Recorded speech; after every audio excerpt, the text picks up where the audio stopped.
My name is Julie Washington, and I am the Generations Pastor here at Austin Christian Fellowship. Thank you for being an ACF Kids volunteer and for caring so much about the safety and well-being of our kids. Today, I want you to watch this short video on how to keep our kids safe while they're in our care. And then at the end, I'd like you to take the quiz so that you can show us everything you've learned about keeping kids safe at ACF. So first, let's start with what is a definition of abuse for kids. Abuse for kids can be sexual, physical, verbal, or even emotional. And abuse is defined as any tricked, forced, manipulated, or coerced activity, sexual, physical, verbal, or mental, that is done for the pleasure of the abuser. Abuse can be physical, but it can also be verbal through words. It can also be visual through pictures that are shown. And any of these things that are inappropriate and out of bounds for a child to see and for an adult to show a child or say or do to a child, those things are considered abuse. And we want to protect our kids from abuse.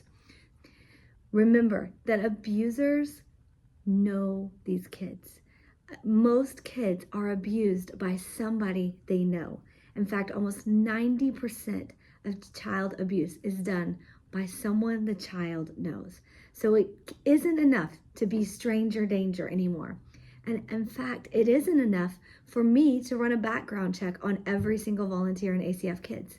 Now that is something we do. We run a criminal background check on every person that serves in ACF Kids. However, many abusers are never reported and never prosecuted for their crimes. And so a criminal background check doesn't catch every abuser. And the problem is that most abusers don't look criminal. They don't look scary. They don't have a visual profile where immediately you can go, them, I know that they're bad. And so we have to be more intuitive and look out for our kids and pay attention. Because what an abuser is going to do is they are going to try to gain access to children through the gatekeepers and through making a relationship with a child. What is a gatekeeper? A gatekeeper is any person like you or me who takes care of kids, whether it's a parent, a teacher, a coach, a children's ministry worker. It's someone that's taking care of kids and that an abuser is going to see as a person they have to go through in order to get access to the kids. An abuser is going to try to convince the gatekeeper that they're kind, that they're helpful, that they're needed, that they want to be there, that they're going to be a great addition to your team. So we have to be on guard. An abuser is also going to look for kids who might be on the fringes. Maybe they're lonely. Maybe they come from a broken home or a home where there's a lot of turmoil going on. Maybe they're already interested or involved in things that are a little bit on the fringe. And so abusers are going to look for children like that because they're easier to gain access to. They're easier to gain the trust of. So we have to first be protecting those kids who maybe are a little bit more on the fringes. And we also have to be keeping our eyes open for people who are wanting to gain access, but maybe something they're doing is making us feel uncomfortable, making us feel suspicious. We got to pay attention to those little nudges in our hearts, okay?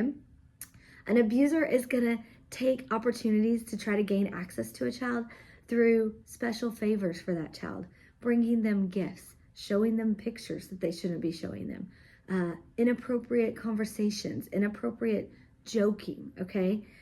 Possibly even taking them off to the side and having special private conversations. So we have to watch out for those things. Those are some typical signs that an abuser will use when they're trying to get a child, they're trying to groom them to be willing to participate in the abuse or to accept the abuse, okay? So the abuser is grooming the children and they're grooming us. They're trying to gain access and they're doing that sometimes through being the most helpful volunteer you could find. They are trying to make themselves trustworthy to you so that you'll leave them alone with the child. But we're not gonna do that, are we? No.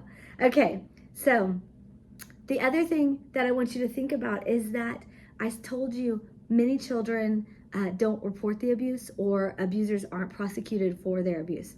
That's because a lot of children become convinced by their abuser that they will not be believed when they report the abuse. So First thing I want you to know, if a child comes to you and says, this is happening, this happened and it was weird, or I felt weird about this, or I'm uncomfortable with this, whether it happened in your classroom at ACF or it's something that they're telling you about from school, from home, from really anywhere. If they come to you and tell you that, what I want you to do is listen to them. I want you to believe them. I want you to tell them you believe them. I want you to ask questions, but questions that are open-ended and that do not suggest that they're at fault. And I want you to make sure that immediately you report what they have told you to myself or to Abby Vallejo, because we are going to mandatory report that to the authorities. We are going to get that child some help. We are going to look into it. You don't have to investigate. All you have to do is come and tell us your suspicions and what you found to be being told to you, okay? So, how can we reduce the risk of abusers ever getting access to our kids? Well, one, we're going to background check everybody.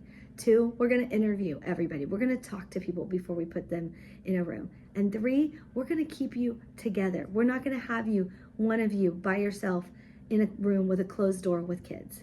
If you're a small group leader upstairs, you may very well have a group that of 4 to 8 kids that you lead by yourself. But we're going to leave those doors open. And we're going to make sure that people can see into those rooms at all times. Why? Because we're protecting you and we're protecting the kids. So we're going to look for anybody in our ministry that is acting suspicious, that is spending time alone to the side with the kids, that is giving special gifts to a kid, that is telling secrets to a kid. We're going to pay attention to those little signals that might come up and make us feel uncomfortable, okay? We're going to provide adequate supervision for all of our kids. That means at all times, we can see every kid in our room and every volunteer in our room. We're not going to allow kids to go in a little cave part of a play structure and play together without us being able to see them. Why? Because sometimes there can be peer-to-peer abuse happen, and we don't want that happening on our watch either. We're not going to allow a child and a volunteer to be in a private space by themselves, not in a bathroom, not in a bathroom stall, not in a closet, not in a classroom by themselves, just the two of them together.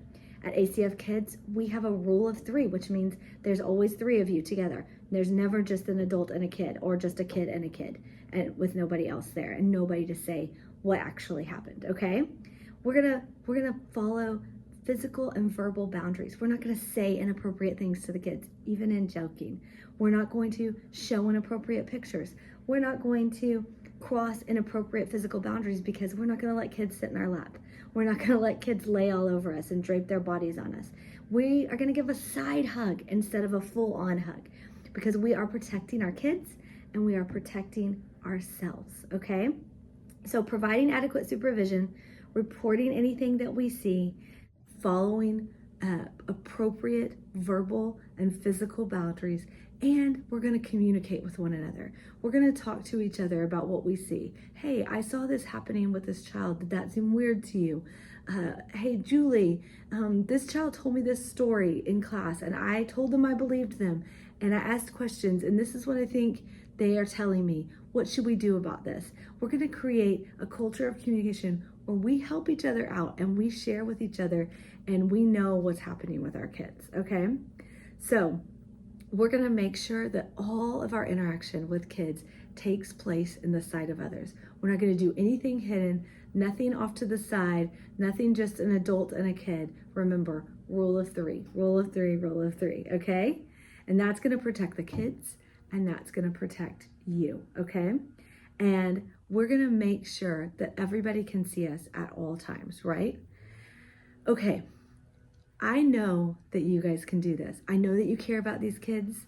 I know that you love these kids. And I know that you're here because you want to see them grow to love Jesus more. And one of the ways that we care for and protect these kids is by keeping them safe. So I'm asking you to help us keep your eyes open, keep your mind open, and be on alert and above reproach in everything you do so that our kids stay safe and we stay safe. Okay, take the quiz and show us what you learned.